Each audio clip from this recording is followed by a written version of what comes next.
Mungkin dari PDIP diwakili Pak Rohmin Dauri. Pak, jangan diborong semua pertanyaan, Pak, nanti yang lainnya nggak kebagian. Terima kasih Ibu Ketua. Assalamualaikum warahmatullahi wabarakatuh. Salam sejahtera untuk kita semua. Merdeka.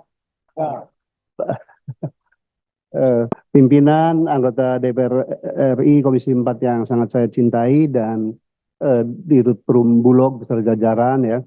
Pertama kita harus kembali ke Hito Pak, memang bahwa sejak zaman Pak Harto dulu tugas dan fungsi pokok Bulog kan dua saja untuk buffer stock and buffer price. Bagaimana stabilisasi harga dan stabilisasi stok. Tujuannya dua, pertama adalah menjamin ketersediaan pangan untuk seluruh rakyat Indonesia, tidak hanya di Jawa tetapi juga di Papua dan seluruh NKRI.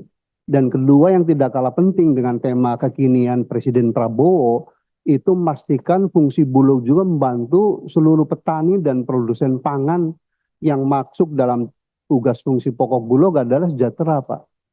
Nah, dalam konteks itu, iya kan, kalau saya boleh jujur menilai Pak Wahyu ya, in the last 10 years itu atau boleh dibilang sejak reformasi ya, fungsi Bulog untuk menyerap gabah kering giling ya, beras, kemudian yang ditugaskan lainnya Pak Pangga memang jagung, daging ini kan tugas tambahan Pak ya. Itu fungsi menyerap dari domestik atau petani dalam negeri itu kurang Pak. Kita dibombardir dengan isu impor terus.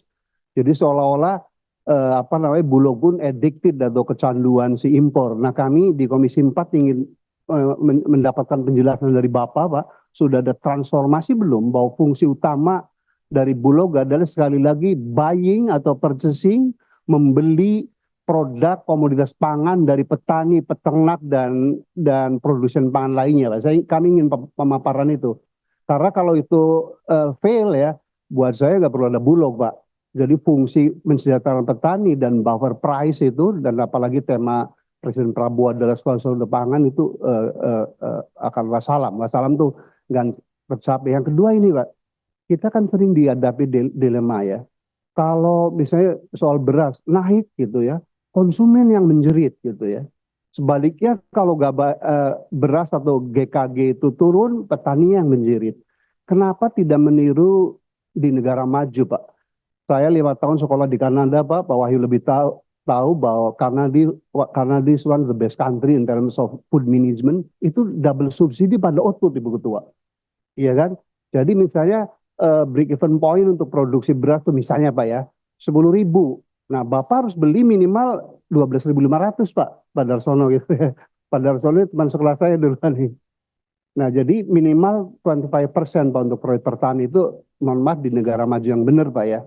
Nah lalu Bapak lihat, kita lihat kalau konsumen majority di Indonesia itu hanya mampu 10.000, pemerintah harusnya menjualnya 10.000 juga.